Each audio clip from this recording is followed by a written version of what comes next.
राज्यामध्ये विविध भागांमध्ये जी काही अतिवृष्टी होते आहे त्या संदर्भात आता आपल्या राज्याच्या कंट्रोल रूमवरनं आम्ही संपूर्ण राज्यात संवाद साधला। सगळे प्रमुख अधिकारी देखील जिल्हाधिकारी असतील, विभागीय आयुक्त असतील, असे सगळे आम्हाला ऑनलाईन उपलब्ध होते। साधारणपणे आपल्याला माहिती आहे की गेले 2 दिवस काही भागांमध्ये खूप अतिवृष्टी होते आणि साधारणपणे 18 ते 21 या दरम्यान विविध भागांमध्ये पुन्हा अतिवृष्टी होण्याचे त्या ठिकाणी चान्सेस आहेत। विशेषतः जवळपास 15-16 जिल्हे असे आहेत की त्यातल्या काही जिल्ह्यांमध्ये रेड अलर्ट आहे आणि काही जिल्ह्यांमध्ये ऑरेंज अलर्ट आहे आणि म्हणून अशा सगळ्या जिल्ह्यांमध्ये पुढची देखील व्यवस्था जी आहे ती योग्य प्रकारे व्हावी या दृष्टीने आपला प्रयत्न चाललेला आहे। कोकण विभाग जो आहे या कोकण विभागामध्ये जास्तीत जास्त रेड अलर्ट आपल्याला पाहायला मिळतोय। विशेषतः आता जगबुडी असेल, आंबा असेल, कुंडलिका असेल यांनी इशारा पातळीपर्यंत आता हे पोहोचलेले आहेत, त्यामुळे त्या ठिकाणी आपण अधिक लक्ष देतोय।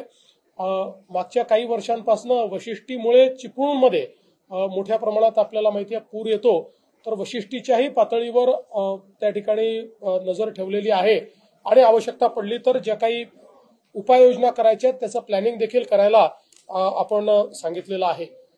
नाशिक विभागाचा जर आपण विचार केला तर नाशिकमध्ये विशेषतः तापी आणि हतनूरला खूप मोठ्या प्रमाणात त्या ठिकाणी पाणी आल्यामुळे रावेरच्या भागामध्ये अधिक पाणी त्या ठिकाणी शिरलेलं आहे आणि सगळ्यात जास्त नाशिक विभागामध्ये जळगाव जिल्हा अफेक्टेड आहे। जळगाव जिल्ह्यामध्ये सुरुवातीला पाणीच नव्हतं, पण गेल्या 2-3 दिवसात प्रचंड अतिवृष्टी त्या ठिकाणी झाली आणि त्यामुळे घरांचं नुकसान असेल, प्राण्यांचं नुकसान असेल, हे देखील मोठ्या प्रमाणात त्या ठिकाणी झालेलं आहे। पुणे जिल्हा जो आहे, पुणे जिल्ह्यातल्या सगळ्या धरणांमध्ये अतिशय चांगलं पाणी आहे, पण आता कुठलंच धरण तिथे इशारा पातळीवर नाही, त्याच्यामुळे त्या ठिकाणी आपण लक्ष ठेवून आहोत। पण विशेषतः अलमाटी जी आहे त्या अलमाटीचा जो काही धोका आपल्याला कोल्हापूरला होऊ शकतो त्या दृष्टीने कर्नाटक सरकारशी सातत्याने आपली चर्चा चाललेली आहे। एसीएस लेवलवर, त्यानंतर आपले जे काही त्या ठिकाणचे चीफ इंजिनियर आहेत त्यांच्या लेवलवर चाललेली आहे। आपले एक इंजिनियर तिथे बसवलेलेच आहेत आपण की जे 24 तास कॉन्टॅक्टमध्ये असतात आणि आता तरी त्या ठिकाणी 519.3 मीटर एवढी त्यांनी पातळी राखलेली आहे, ज्या पातळीत आपल्याला धोका संभावत नाही, पण पाऊस जसा जसा वाढेल तशी ती पातळी वाढू नये आणि त्यांनी तो विसर्ग केला पाहिजे या दृष्टीने त्यांच्याशी आपण चर्चा करतो। एक अजून आता महत्वाचा प्रयत्न आपला चाललेला आहे की जे हिप्परगी आहे त्या हिप्परगीमुळे आता त्याचं बॅकवॉटर आणि त्याचा मागच्या आपल्या सगळ्या भागामध्ये परिणाम होतो आणि हिप्परगी जवळपास पूर्णपणे त्या ठिकाणी भरलेला आहे आणि म्हणून त्याचाही विसर्ग करावा अशा प्रकारे आपण कर्नाटक सरकारला विनंती केलेली आहे आणि त्यांच्याशी त्या संदर्भात प्रयत्न चाललेला आहे। आता याच्यामध्ये विशेषतः पुणे विभागातला जो कोल्हापूरचा, साताराचा घाट सेक्शन आहे किंवा घाटाचा जो भाग आहे या ठिकाणी मात्र मोठ्या प्रमाणात रेड अलर्ट आहे आणि पावसाची जो काही तीव्रता आहे ती या भागामध्ये खूप मोठ्या प्रमाणात आपल्याला पाहायला मिळते। आपण जर इकडे छत्रपती संभाजीनगर विभागामध्ये आलो तर या ठिकाणी बीड, लातूर आणि नांदेड या ठिकाणी मोठ्या प्रमाणात पूरस्थिती आहे। मागच्या काळात हिंगोली, परभणीतही पाऊस जोरात आला, पण आताच्या परिस्थितीमध्ये गेले 2 दिवस आणि पुढचे 3 दिवस बीड, लातूर आणि नांदेड इथली पूरस्थिती जी आहे ही जरा संभावित आहे। विशेषतः आपल्याला माहिती आहे की नांदेड जिल्ह्यामध्ये मुखेडच्या भागामध्ये जो मुक्रमाबाद आहे त्या ठिकाणी जवळपास 206 mm पाऊस पडला, म्हणजे ढगफुटी सदृश अशा प्रकारचा पाऊस हा त्या ठिकाणी पडलेला आहे आणि त्यामुळे जवळपास 5 लोक बेपत्ता झाले, 150 पेक्षा जास्त जनावरांचा वाहून गेल्याचा किंवा मृत्यू झाल्याचा संभव आहे आणि विशेषतः खूप लोक त्या ठिकाणी अडकले होते। एनडीआरएफची टीम, एसडीआरएफची टीम त्या ठिकाणी आपण नेलेली आहे आणि आता मिलिटरीची टीम देखील त्या ठिकाणी पोहोचलेली आहे। मिलिटरीलाही आपण पाचारण केलं होतं, तेही त्या ठिकाणी पोहोचल्यात। रामणगाववरनं 226 लोकांना त्या ठिकाणी काढलेलं आहे, अजून 3 गावातनं लोक काढण्याचं काम चाललेलं आहे आणि आता थोडा पावसाची तीव्रता कमी झाल्यामुळे त्या ठिकाणून लोकांना आता काढता येत आहे आणि लोकांना सुखरूप काढण्याचं काम हे मोठ्या प्रमाणात चाललेलं आहे। आपण जर छत्रपती संभाजीनगरचा हा किंवा या 3-4 जिल्ह्यांचा विचार केला तर जवळपास 800 गावं ही पाण्यामुळे बाधित झालेली आहेत आणि साधारण 1,00,000 हेक्टर शेतीचं नुकसान हे त्या ठिकाणी झालेलं आहे। तेलंगणाचा जो श्रीराम सागर आहे त्याचाही विसर्ग जो आहे तो आता कमी करायला आपण विनंती केली आणि आपल्या विनंतीला मान देऊन त्यांनी 1,00,000 क्युसेक्सवरनं तो 75,000पर्यंत कमी केलेला आहे। त्यामुळे ही तीव्रता जी आहे ती कुठेतरी कमी होईल। आता इसापूर आणि विष्णुपुरी हेही आता इशारा पातळीकडे चाललेले आहेत, म्हणून तिथलाही विसर्ग वाढवलेला आहे। विशेषतः विष्णुपुरीकडे अधिक लक्ष आपल्याला द्यावं लागेल, कारण आता जर खूप मोठ्या प्रमाणात पाऊस झाला तर त्याचा धोका मग पुढे नांदेडपर्यंत सगळा संभावित आहे आणि त्याही दृष्टीने सगळा जो प्रयत्न आहे तो सगळा प्रयत्न चाललेला आहे। पोचमपाडच्या संदर्भातही नीट कोऑर्डिनेशन तेलंगणा सरकारची चाललेलं आहे आणि आपण जी काही विनंती त्या ठिकाणी केलेली आहे त्यानुसार पातळी जी आहे ती त्यांनी ठेवलेली असल्यामुळे त्या ठिकाणी आता तरी गोष्टी कंट्रोलमध्ये आहे। नागपूर विभागामध्ये जर आपण विचार केला तर साधारणपणे चंद्रपूर आणि गडचिरोलीमध्ये ऑरेंज अलर्ट हा आता पुढच्या 2-3 दिवस दिलेला आहे। सध्या तरी खूप पुराची स्थिती नाही आहे, पण दक्षिण गडचिरोलीमध्ये थोडी पूर सदृश स्थिती आता बिल्टअप होते आहे आणि पुढच्या 2 दिवसामध्ये इथे कदाचित पावसाची परिस्थिती वाढू शकते। त्या दृष्टीनं देखील हे काम चाललेलं आहे आणि पूर्णपणे ज्या व्यवस्था करायला पाहिजे त्या व्यवस्था त्या ठिकाणी केल्या आहेत। आपण जर अमरावती विभागाचा विचार केला तर अमरावती विभागामध्ये अकोल्यात पूरसदृश स्थिती निर्माण झाली होती। विशेषतः मूर्तिजापूर आणि पातूर इथे अजूनही पाऊस मोठ्या प्रमाणात चाललाय, पण बाकी ठिकाणचा पाऊस थोडा कमी झाल्यामुळे आता ही पूरसदृश परिस्थिती कमी होते। चांदूर रेल्वे, तिवसा, मेहकर, वाशिम, उमरखेड, महागाव, झरी जामणी, पुसद या सगळ्या भागांमध्ये मोठ्या प्रमाणात पावसामुळे नुकसान झालेलं आहे। विशेषतः शेतीचं नुकसान झालेलं आहे।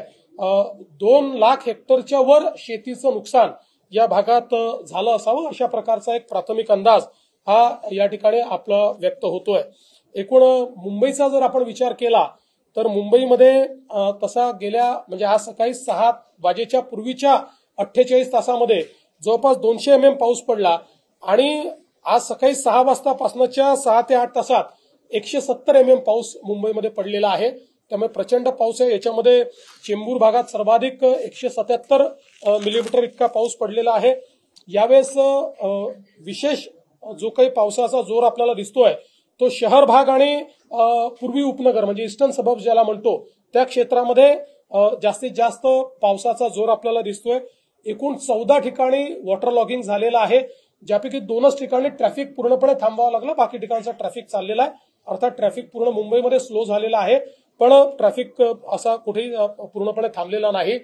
ट्रेन्सचं देखील कुठेही पूर्णपणे ट्रेन्स बंद झालेल्या नाहीत, पण पावसाच्या जोरामुळे किंवा काही गोष्टींमुळे ट्रेनची स्पीड स्लो झालेली आहे। काही ठिकाणी त्या थांबून काही वेळाने पुढे गेलेल्या आहेत, त्यामुळे ट्रेन्स ज्या आहेत त्या सगळ्या लेट चाललेल्या आहेत। काही ना काही प्रमाणात ट्रेन्स आता लेट आहेत। मात्र ही एक महत्वाची गोष्ट आहे की ट्रेन्स पूर्णपणे या कुठेही थांबलेल्या नाहीत। साधारणपणे डॉपलरनी जी काही माहिती आतापर्यंत आपल्याकडे आली आहे तर मुंबईमध्ये पुढचे 10 ते 12 तास अतिशय पावसाचा तीव्र जोर असण्याची शक्यता आहे। रेड अलर्ट देखील मुंबईला मिळालेला आहे। आज आपण सकाळचं सत्र तर नव्हतं, पण दुपारच्या सत्रामध्ये शाळांना सुट्टी दिलेली आहे आणि मंत्रालयात वगैरे देखील आपण हे सांगतोय की दुपारी लवकर 4 वाजेनंतर लोकांना निघून जायची परवानगी जी आहे ती आपण या ठिकाणी देतो आहोत, कारण ही जशी जशी इंटेन्सिटी वाढेल तसं तसं लोकांना किंवा कर्मचाऱ्यांनाही जाण्याकरता अडचणी होतील। आज संध्याकाळी 6-6:30 नंतर हाय टाईड आहे किंवा त्या ठिकाणी साधारण 3 मीटरच्या लाटा असतील। उद्या 4 मीटरपर्यंत लाटा ज्या आहेत त्या अपेक्षित आहेत।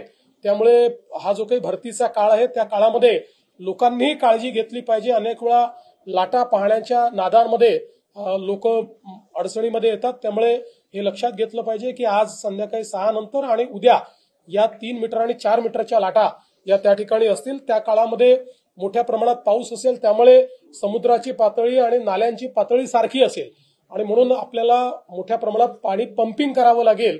तर त्याही प्रकारची पूर्ण व्यवस्था पंपिंगची ही या ठिकाणी मुंबई महानगरपालिकेने केलेली आहे आणि आज संध्याकाळी डॉपलरमधनं आणि इतर सगळ्या सोर्सेसमधनं जे काही अलर्ट्स येतील त्याच्या आधारावर उद्या शाळांना सुट्टी द्यायची की नाही संध्याकाळी महानगरपालिकेच्या वतीनं बीएमसीच्या वतीनं प्रशासनाच्या वतीनं हे घोषित केलं जाईल।